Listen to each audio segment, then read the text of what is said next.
Welcome to Agentic Workflows, the Money Series, Episode 7, Deploy to Cloud Passive Income Mode. It is genuinely good to be back. Yeah. And today, Yeah. today we are crossing a massive, massive threshold. We really are. I have to say, when I saw the title for this deep dive passive income mode, I honestly sat up a little straighter in my chair. Oh, great. Because up until now, really throughout this whole series, we've been talking about using AI to help us work, right? Right. It's been a force multiplier for the person at the keyboard. Exactly. It's been about making us faster, making us better coders, better writers, you name it. But this feels different. This feels like the holy grail we've all been chasing. We're moving from I am using AI to help me work to the AI works while I sleep. That is the perfect way to frame it. I mean, if we want to use the sort of technical terminology, and I think we should because the distinction really matters, we are moving from dev mode, which is development mode, to prod mode or production mode. Okay, so let's unpack that distinction immediately. Because I think for a lot of people, especially if you're not a pure software engineer, production just sounds like a factory floor or something. And you know what? It's actually not that far off from a factory floor in the best possible way. Think about how we've been operating so far. Everything has lived in the IDE, right? The integrated development environment. On my laptop. On your laptop, it requires you to be there. You are the operator. You are the one pressing enter. You are monitoring the chat with the agent. You're watching the files get created on your desktop. It is high leverage, absolutely. I mean, you're doing 10 times the work you used to do. But it's still active work. It's still active work. That's the key. Right. The constraint is me. If I close my laptop to go get a sandwich, all the work stops. Exactly. If your battery dies, the agent dies. You are the bottleneck. Yeah. The fundamental shift we're discussing today is what the source calls cloudifying. Cloudify. We are taking that logic, all those workflows you've so carefully built in your IDE, the clever prompts, the Python scripts, and we are pushing them to a serverless environment in the cloud where they run autonomously. They don't need your laptop. They don't need your battery. Frankly, they don't need your attention. They just run. That is the dream. So our mission for this deep dive seems pretty clear then. We need to walk through the exact steps of deploying these workflows to the cloud. We're going to have to look at the architecture, the specific platform mentioned in the source material, which is Modal, and then the triggers, things like webhooks and cron jobs. And maybe most importantly, we have to understand the economics of this shift. Because this is the money series for a reason. That's right. We are not just talking about cool tech for the sake of cool tech. We are talking about moving from billing for your hours, even if those hours are supercharged by AI, to billing for systems. And these are systems that cost you, and this is not an exaggeration, literal pennies to run, but can generate thousands of dollars in value for a client. That is a massive shift in mindset. I mean, it's the difference between being a freelancer and being a business owner, really. It is, it's scale. So let's start with the foundation. The source material spends a lot of time on the architecture, and there is a very specific and maybe counterintuitive rule here, right? It's not just take the robot and put it on the internet. No, and this is, I think, where most people would get it wrong if they tried to do this from first principles. This is the critical architectural concept. Agent as architect, not resident. Agent as architects. Okay, that's a sticky phrase. Break that down for us. The fundamental rule of cloud deployment in this specific model is that you do not upload the orchestrator. That's the LLM, the agent itself, the brain to the cloud, to run the loop every single time a task needs to be done. Wait, hold on a second. We aren't putting the brain in the cloud. I thought the whole point was to have the AI thinking for us 24/7. If I take the AI out of the loop, aren't I just left with, well, dumb code? You are left with execution code. And that's the point. We are separating orchestration, which is all the thinking and the planning, from execution, which is just the doing. Okay, help me visualize this. Why do we want to separate them? What's the benefit? Let's use the analogy from the source material because it's perfect. Think of the agent as an architect and the cloud workflow as a building. Okay, architect and a building. I'm with you. An architect designs the building. They draw up the blueprints. They figure out where the load-bearing walls need to go. They make sure the plumbing makes sense. They use all their creativity, all their intelligence to solve the complex problem of how do we build this structure. Right, the design phase. Exactly. But once the building is actually constructed, the architect doesn't then live inside the walls holding the roof up with their bare hands. Right. That would be a very poorly designed building. The building stands on its own. It's structural. It's structural. It's deterministic. It works because of physics, not because the architect is standing there thinking about it constantly. In our context, the agent is the architect.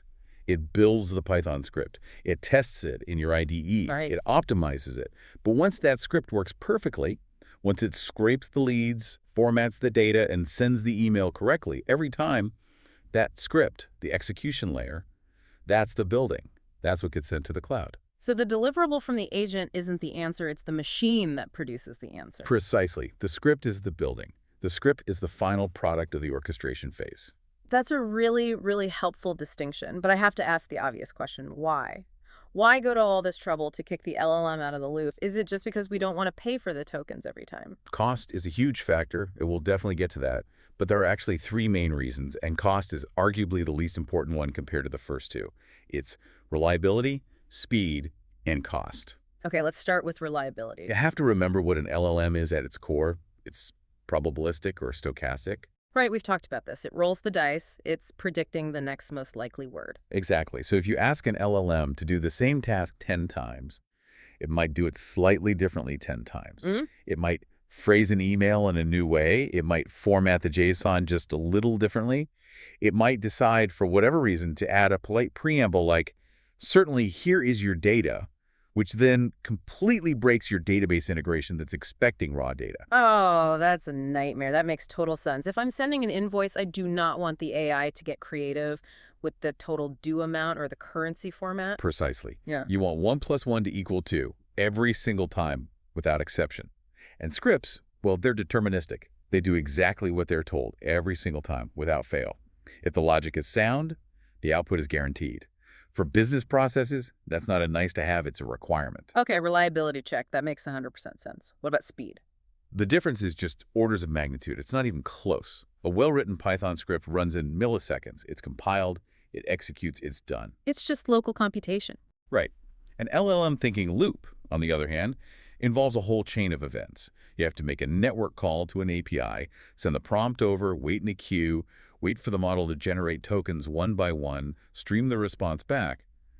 That whole round trip takes seconds, sometimes tens of seconds. And if you have a user on your website who just submitted a form and is waiting for a response or a webhook that's supposed to fire instantly, you can't have that kind of latency. No, it feels sluggish, it feels broken. You lose the user. The system feels unreliable even if it eventually works. Speed is a feature. Speed is a feature. I like that. Okay, so we have reliability and speed. Now let's talk about the money, cost. The cost difference is, frankly, astronomical. Running an LLM loop consumes tokens. Every word it thinks, every word it speaks, you're paying for it. Even with the cheaper models, that adds up very quickly if you're processing thousands of events a day. Right, a few cents per call suddenly becomes hundreds of dollars a month. Easily. Whereas running a Python script on a modern serverless platform it's virtually free. We're talking about fractions of a penny per execution. It's so cheap, it's almost a rounding error. So, practically speaking, let's trace the deployment flow. I'm not sitting there manually writing all this cloud-specific code. I'm still just talking to the agent in my IDE. Correct. This is the agentic part of the workflow. You're not becoming a DevOps engineer overnight. You just tell the agent, hey, turn this execution script we've perfected into a modal function. And the agent is the bridge. The agent is the bridge. It reads your local script. It understands the requirements. It sees what library you used, pandas, beautiful soup, whatever it may be, and it automatically wraps your code in all the necessary cloud syntax. It handles the boilerplate. It builds the building for you. Okay, this is starting to click. So we've got the blueprint. We know we're sending the script, not the brain. Now we need a place to put it. A venue. The source material focuses very, very heavily on a platform called Modal. Why this one? I mean, there are a million cloud platforms out there. AWS, Google Cloud, Azure, Vercel. What's so special about Modal? Modal represents a new generation of what's called serverless infrastructure that is specifically optimized for this kind of data-intensive Python workload. Serverless, a word which always sounds funny to me because there are definitely still servers involved somewhere, right? Oh, absolutely. There are physical servers somewhere in a data center racking up massive electricity bills. But for you, the user, the concept of the server completely disappears. How so? In the old way, or even the standard AWS EC2 way, you rent a computer, you rent a virtual machine, and you pay for that computer whether you're using it or not. It sits there idling, costing you money 24 hours a day, 7 days a week. It's like renting a hotel room for a month, even if you only sleep there for an hour one night. You're paying for the whole month. That is a perfect analogy. Serverless is like paying for the hotel room by the second, and only for the seconds you are physically inside the room. The moment you step out, the billing stops. Instantly. That sounds much better for my wallet. But usually these things have a catch. What's the catch? Historically, the catch was a huge problem called cold starts. Cold starts. If the server is turned off to save you money, it takes time to wake up when you suddenly need it. So you'd hit the button, your webhook would fire, and then you'd wait. And wait. Sometimes for minutes while the machine provisioned and booted up. Which completely ruins that speed advantage we were just talking about. Completely negates it. It's a deal breaker for many applications. But Modal has essentially solved this. They use some very clever engineering, basically snapshotting the memory of the application container. So their cold starts are nearly instantaneous. We're talking milliseconds. So you get the best of both worlds. The pay-per-use economics without the painful lag. And the cost analysis in the source material was honestly shocking. I had to double-check my notes because I thought it had to be a typo. It is startling when you see the numbers for the first time. The source mentions the host receiving $5 in monthly credits from Modal, just the standard free tier stuff you get for signing up. Okay, so $5, the price of a fancy coffee. Right. And after weeks of heavy testing, deploying multiple workflows, running demos, basically hitting the platform pretty hard, the total cost was something like 3 cents. 3 cents. Not $300, not even $3, 3 cents. 3 cents. Because you are executing these highly optimized Python scripts that run in, a few hundred milliseconds, the actual resource usage is so small, it's negligible. And this is absolutely crucial for the business model we're going to discuss later. If you are charging a client $500 a month for a service, and it costs you 3 cents to run. That is a margin that makes you want to cry tears of joy. I mean, that's just pure profit. It's software margins without building a software company. But surely there's a catch on the difficulty side. Usually when things are this cheap and this powerful, they are a complete nightmare to set up. Is this a DevOps nightmare? Do I need to learn Kubernetes and Docker and all that stuff? And that's the beauty of combining it with the agentic workflow. Historically, yes, deploying to the cloud required you to know about Docker containers, environment variables, SSH keys, the Linux command line. It was a massive barrier to entry for most people. A huge barrier. But here, you don't do any of that. The process is you create an account on the Modal website. You get an API key, you copy that key, and you paste it into your .env file. The .env file. Let's just briefly explain that for anyone jumping in here who might be new to development. Of course. It's just a simple text file that lives in your project folder where you keep secrets. Passwords, API keys, things you don't want to commit to your public code repository. It usually starts with a .env, so it remains hidden from normal directory views. The agent knows to look there for credentials. Got it. So when you say deploy this to Modal, the agent reads that key and it knows how to crawl the Modal documentation. It knows how to authenticate, how to package your code, how to specify the dependencies, and how to set up the environment for you. It handles all of that complexity. So the agent is like the general contractor who deals with all the permits and the wiring code and the inspectors, so you don't have to. You just say, I want a kitchen here. That's it. It abstracts the infrastructure away. You just care about the outcome. Okay, so we have the architecture scripts, not brains, and we have the venue, Modal. Now we need to talk about how we actually wake these scripts up, because a script sitting on a server doing nothing is totally useless. The source talks about 2 main triggers. The first one is the webhook. The webhook. And I love the analogy they used in the source. They called it the doorbell. It's the perfect analogy, really. A webhook is a specialized URL, just a normal web address, that acts like a doorbell for your specific script.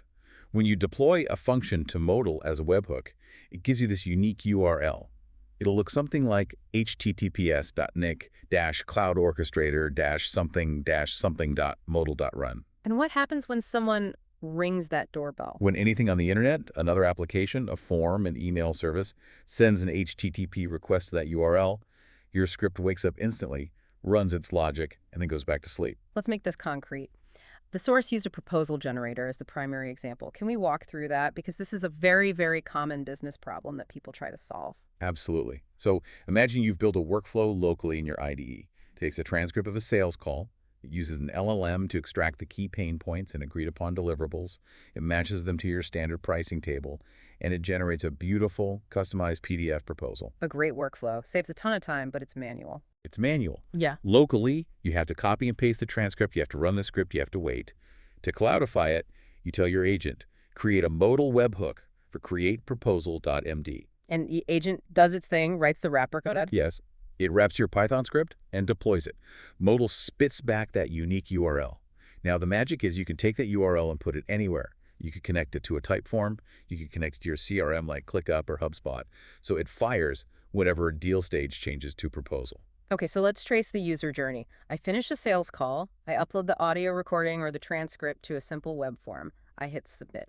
The moment you hit submit, that form submission hits the webhook URL. That rings the doorbell. The cloud script on Modal stands up instantly, remember, no cold start. It grabs the transcript data that was sent from the form. It runs all the logic. Yeah. Analyze text, draft proposal sections, convert to PDF, and then as a final step, it can use an email API to send that PDF directly to the client. And where am I in this process? You're already in your car driving to the next meeting, or you're having dinner with your family. You are not involved. The proposal goes out within minutes of the call ending while the lid is still hot. That is incredibly powerful. It completely disconnects the labor from the result. And it also replaces a whole category of tools like Zapier or Make for the heavy lifting. Now, those tools are great for simple move data from A to B tasks. But if you need complex custom logic like analyze this text, compare it to my internal pricing model, generate a custom PDF with our branding, Zapier gets very expensive and very complicated very fast. You end up with these massive, brittle, spaghetti-like workflows. Right. Here, it's just Python code. It's infinitely flexible, and as we established, it's effectively free to run. It's that idea of anything to anything. You can connect any service that can send a web request to any other service you can control with an API. Okay, so that's the doorbell, the webhook. The second trigger is what the source calls cron scheduling. Or, as they called it, the time machine. The time machine.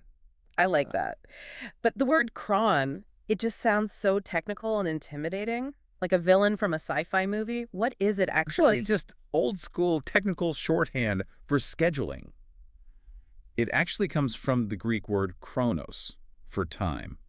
It's a system that allows you to run scripts at very specific times or intervals without any human intervention. Now, I've seen cron syntax before. It looks like a cat walked across a keyboard. It's like 0, 9, 1. It's a complete nightmare to remember what each of those stars means. It is notoriously annoying and error-prone. You have 5 or 6 different positions for minutes, hours, days of the month, months, days of the week. It's so easy to mess up. You think you set something to run every Monday, but you actually set it for the first day of every month that also happens to be a Monday. Oh, that's dangerous. It's very dangerous. But again, the agent solves this abstraction problem. You don't write the syntax. You never even have to see it. You just tell the agent what you want in plain English. Exactly. You just say, run this weekly report every Monday at 9:00 a.m. Eastern Time.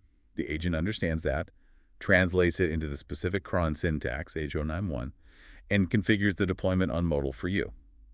That is so much better. What kind of use cases did the source highlight for this? I mean, a weekly report is pretty obvious, but what else can you do? Daily lead scraping was a big one. Imagine having a script that wakes up at 4 a.m. every single morning. It scrapes LinkedIn Sales Navigator or Google Maps for new businesses in your target niche. It then enriches their contact information using another API, and it puts all that fresh data into a Google Sheet. So when you wake up, you grab your coffee, you open your laptop at 8 a.m. The leads are just there. They are waiting for you. You didn't have to wait an hour for the scrape to run. You didn't have to initiate it. You didn't have to worry about your laptop going to sleep overnight and killing the process. That is the very definition of passive work. It is literally your business working while you sleep. Another great example from the source was a simple test they ran. The host set up a welcome email to send to a test account every 5 minutes, just to see how reliable the system was. And what was the result? It worked flawlessly, over hours and hours, every 5 minutes, on the dot. The logs showed 0 milliseconds to start, and the execution time for sending the email was under 1 second. It just proves that you can turn a service like sending an email, or writing a report, or scraping data into a utility, like electricity or running water. It's just there, runs on a clock, and you can rely on it. I love that framing, turning a service into a utility. Okay, so we've got the theory, we've got the platform, Modal, we've got the triggers, webhooks, and Cron. I want to talk about the actual deployment demo now. because the source material walked through the process, and I think it's important to visualize the interaction. It wasn't coding, was it? It was a conversation. That's the key takeaway for this whole thing. The host wasn't typing Python. He was chatting with the agent. It feels less like programming and more like, I don't know, management or direction. So step one in the demo was the request. Right. It was a simple, natural language prompt. I'd like to create a modal webhook for my proposal generation directive. Something like that. And then the agent goes into like a research mode. Exactly. It says, okay, reading the files. It looks at agents.mmd, which is the system prompt that defines its goals, and it might look at a webhooks.json file to understand the project structure. It's essentially mapping out what it needs to do. It says, okay, I see the core logic in this file. I see it has these dependencies. And then this is the part that always makes me nervous. It has to handle the secrets, the API keys. If I'm sending a script to the cloud and that script needs to use the OpenAI or Anthropic API to do some analysis, how does it get my secret key without me just pasting it on the internet for everyone to steal? This is a critical security step, and it's handled very elegantly. The agent notices that the script imports the OpenAI library and needs an API key. So it asks you a question in the chat. It says something like, this function requires an OpenAI API key. Should I use the one I found in your local.env file? And you just confirm. You just say yes. You just say yes. The agent then instructs Modal to create a secure, encrypted secret in their vault. So Modal stores that key. The script can access it when it runs in the cloud, but if someone were to look at the source code of your deployed script, the key isn't there. It's not hard-coded. It's safe. Okay, that makes me feel a lot better. So the agent handles the encryption and the secure handoff. Exactly. Then it writes all the wrapper code. It sends the whole package to Modal for deployment, and a few seconds later comes back and gives you the live public URL for your new webhook. But here's the reality of any kind of development, right? It rarely works perfectly the first time, or more likely, it works, but the output isn't quite what you wanted. In the demo, the proposal PDF came back, but it was too short. The paragraphs were a bit generic. Right, and this is where the traditional workflow becomes a real pain. You'd have to SSH into the server, open the file in a command line text editor like Vim or Nano, which is a text editor you can never figure out how to exit. The eternal struggle. You edit the code, you restart the server. It's a whole process. Here, the host just went back to the chat and told the agent, update the documentation, make the paragraphs in the proposal longer and more realistic. He said, update the documentation, not rewrite line 45 of the Python script. That's the crucial difference. He updated the instruction manual for the task. The agent then reread the new instruction, figured out how that changed the required code, updated the local execution script, and then redeployed the new version to Modal automatically. The next time the URL was hit, boom, the new, longer, more detailed proposal was generated. It's an incredibly fast, iterative loop. You're refining the product, not wrestling with the infrastructure. You are directing the outcome, not managing the implementation details. It's a higher level of abstraction. Now, there is a dark side to all this cloud stuff, or maybe just a dark side in the literal sense. When code runs on my laptop, I can see it. I see the terminal window spitting out text. I see the print statements. I see the errors in bright red. When code runs in the cloud, it's invisible. It's running in the void somewhere. The black box problem. This scares a lot of developers, and for good reason. Exactly. If a client fills out my fancy new proposal form and doesn't get their proposal, how do I even know? Did the script fail? Did it never trigger? Did it error out halfway through because an API was down? This is why you must build observability into your design from day one. If you don't, you are flying completely blind. And usually observability is expensive and complicated. You need tools like Datadog or Splunk, and you need to set up complex dashboards and alerting rules. But the solution suggested in the source was surprisingly simple. It wasn't some complex dashboard with graphs and dials and charts. No, it was just Slack. Slack, the chat app that my team already uses all day. Using Slack as a console. The idea is to create a new dedicated channel, something like hashtag Agentic Cloud Logs. Okay, just a fresh channel. And then you go back to your agent and you give it a new instruction. Add logging to this function. I want you to send a Slack message to this specific webhook URL every time the script runs, whether it's a success or a failure. So you're basically telling the script, hey, text me when you get there, or text me if you crash. That's exactly it. Hey, I just started processing the proposal for John Doe. A few seconds later, hey, I finished successfully and here's the link to the generated PDF. Or, crucially, hey, I crashed. The OpenAI API timed out. Here's the full error message so you can debug it. That changes the entire experience. Now, instead of wondering if the system is even working, your Slack becomes this real-time command center. You just see a feed scrolling by. Proposal sent, lead scraped, error, API timeout. It allows you to monitor the heartbeat of your passive income machine without any effort. You don't have to log into Modal's dashboard. You don't have to manually check log files. You just glance at Slack. If it's quiet when it should be busy, you might worry. If it's ticking along with success messages, you know you're making money. It's also just incredibly satisfying, isn't it? Seeing those success messages roll in while you're out doing something else gives you this little dopamine hit of, my machine is working. It validates that the whole system works. It gives you confidence. And that brings us to the big one. The whole reason this is the money series. We have to talk about the business model. The economics of arbitrage. Explain that word, arbitrage. Why is this model so ridiculously profitable? How do pennies in cost turn into thousands in revenue? It's because you fundamentally change the unit of value you are selling. You move from selling hours worked to selling systems deployed. Okay. Walk me through the comparison, the before and after. Think about the old way, the standard freelancer model. A client hires you to scrape leads or write proposals. They pay you for your time. Maybe you charge $100 an hour. Your income is capped by how many hours you can physically stay awake and work. You are trading time for money. If you stop working, the money stops. You're right. Standard practice. It's honest work, but it doesn't scale. You can't clone yourself. Exactly. Now look at the agentic workflow way. You build the workflow once. You spend a few hours with your agent building the lead scraper or the proposal generator. You then deploy it to the cloud using Modal. Okay, so there's an upfront time investment. A small one. Then you go to the client and you don't sell them your time. You sell them the outcome. You sell them a subscription to the system. You charge them a monthly retainer. Let's say it's $500 a month, which, by the way, is an absolute steal for them. It is. I mean, think about what it would cost them to hire a human assistant or marketing intern to manually find and enrich leads every single day. It would be thousands of dollars a month. So $500 a month to have all my leads automatically enriched every morning before I even wake up. Yeah, any sales manager would pay that in a heartbeat. It saves their team countless hours of grunt work. So your revenue from that one client is $500 a month. Now, what is your cost? Well, as we establish, the Modal credits were what? Pennies? 3 cents. Let's be generous. Let's say you're running it a lot, you have a bunch of clients. Yeah. Let's say your total cost for this system is $3 a month in Modal credits, and maybe another dollar for the API calls. A total cost of $4. So $500 revenue, $4 cost. That is a 99.2% profit margin. Right.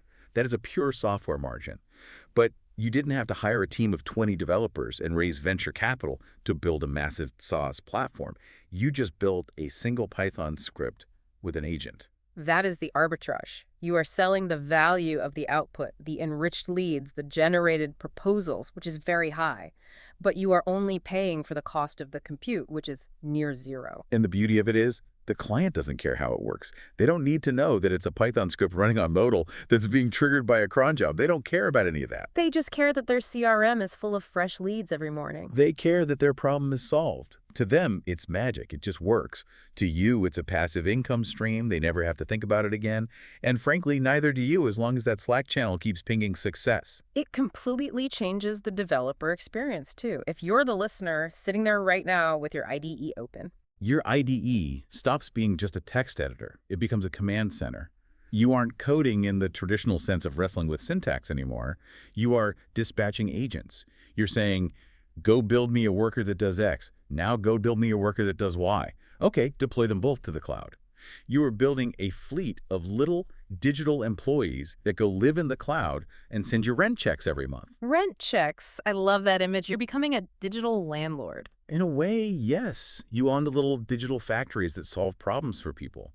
And unlike physical real estate, you never have to fix a leaky toilet. This is truly transformative. I mean, we started this whole series talking about prompts and context windows and very tactical in-the-weeds stuff, and now we're talking about fundamental business architecture. It's a natural evolution, isn't it? The technology is the lever, but the business model is where that leverage actually turns into wealth and freedom. So let's just recap this entire journey we've been on today. We've moved from local manual triggering, which is me sitting at my laptop pressing buttons, to a cloud-based, event-driven, autonomous system. We've separated the brain, the orchestrator or agent, from the body, which is the simple execution script.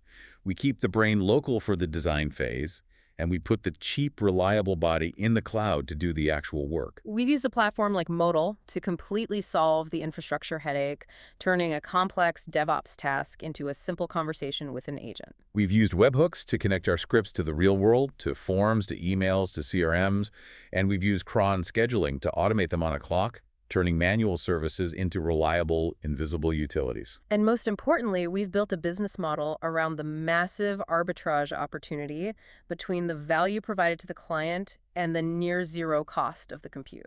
It's an incredibly powerful place to be. Before we wrap up, I want to leave the listener with one final provocative thought. We've talked about automating tasks, we've talked about automating workflows, but where does this end? What's the end game here? That's the big question, isn't it? I mean, think about it this way. If you can automate 90% of a specific role, not just a task, but a whole role, like a sales development representative or a junior analyst, Yeah. and you can put that automated role in the cloud for pennies, you aren't just a freelancer anymore. You aren't just a consultant selling your expertise. So what are you? You are a service provider with effectively infinite scalability. Usually, services businesses don't scale. If you run a marketing agency, to get more clients, you need to hire more account managers. Your costs scale with your revenue. But this scales like software. Yeah. You could service 10 clients or 10,000 clients with these automated systems. And the only real difference is your modal bill goes from 3 cents to maybe $30. The entire structure of the service economy begins to shift when the marginal cost of labor drops to zero. That is both incredibly exciting and a little bit terrifying, but mostly exciting for the people listening to this deep dive who have the skills to build these very things. It's only terrifying if you ignore it. If you're the one building it, it's freedom. I couldn't agree more. This has been a huge one. We have covered a lot of ground today, from architecture all the way to economics. It's a lot to digest. Yeah. But the action item, I think, is simple. Take one workflow, just one that you do regularly, and your only goal should be to move it off your laptop. Make it live in the cloud. Make it live in the cloud. See what it feels like. That runs without you. That's the model. Episode 8, Quality Control with Sub-Agents.